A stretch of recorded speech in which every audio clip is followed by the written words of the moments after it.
नदिया का तट जहाँ बहुत से गांवों का पनघट है, वहाँ बहुत से गांवों का मरघट भी नदिया का तट है।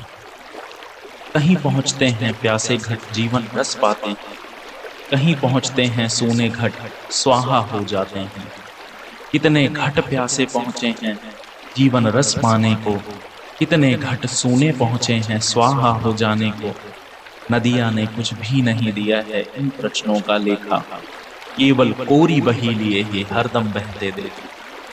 उधर घाटों को भरते भरते धारा नहीं चुकी, इधर चिता भी जलते जलते अब तक नहीं बुझी है। विधना सृजन बंद कर दें तो विष्णु किसे पालेंगे, विष्णु किसे पालेंगे उसको रुद्र न क्यों घालेंगे। रुद्र न घालेंगे तो फिर विधि का विधान क्या होगा, विधि विधान के बिना विष्णु का विश्वमान क्या होगा।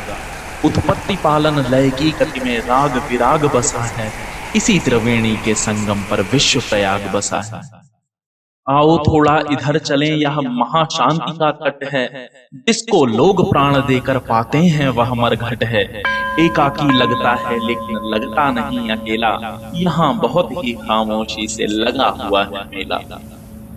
कुमसुम धारा मूक किनारा ताह क्रिया के छाले, भस्म अस्थियां जली लकड़ियां टुकड़े काले काले। कई चिताएं बुझी पड़ी हैं, हाँ करती एक उजेला, यहाँ बहुत ही खामोशी से लगा हुआ है मेला। मानव घर में पैदा होकर धरती पर फिरता है, सागर में तिरता है नभ में मेघों सा गिरता है। सभी जगह जाता है लेकिन इधर ना आ पाता है, आता है तो चार जनों के कंधों पर आता है। सोच रहा हूं घर से मरघट की थी कितनी दूरी, जिसको तय करने में इसने उम्र गंवा दी पूरी। जहां जहां भी गया वहां क्या मरघट की राहें थी, मरने की तैयारी को क्या जीने की चाहें थी। इस दुनिया में 5 तीलियों के अनगिन पिंजड़े हैं, जिन्हें बहुत से हंस अनेकों रूपों में जकड़े हैं। अखिल गगनगामी पंखों में बांधे 10-10 पत्थर, सीमा ना समाने वाले सीमाओं के अंदर। बंधन के माथे पर अपने मन का तिलक किया है, बहुतेरों ने अपने को ही पिंजड़ा समझ लिया है। सोच रहे हैं रंग महल ये कभी ना छूट सकेगा, ऐसा डाकू कौन यहाँ जो हमको लूट सकेगा। किंतु सुरक्षित रहन सहन के साधन दृढ़ से दृढ़तर, हरदम हाजिर रहने वाले ढेरों नौकर चाकर। सावधानियों का जितना ही जोड़ा जाए मेला, सभी झमेला छोड़ अंत में उड़ता हंस अकेला। से पता जाने वाले को आना भी पड़ता है, लेकिन आने वाले को तो जाना ही पड़ता है।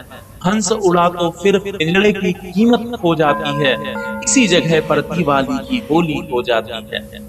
देखो वो जल रही चिता धरती पर धू धू कर, कहाँ गए वो पलंग और वे शैया के आडंबर। हाथों हाथ उठाने वाले इतना ही कर पाए, नाड़ी छूट गई तो घर से मरघट तक ले आए। जनक और जननी के चुंबन, भैया के अभिनंदन, पुलकन भरी बहन की राखी, तिरिया के आलिंगन। पास पड़ोसी पुरजन प्रियजन इतना ही कर पाए, नाड़ी छूट गई तो घर से मरघट तक ले आए।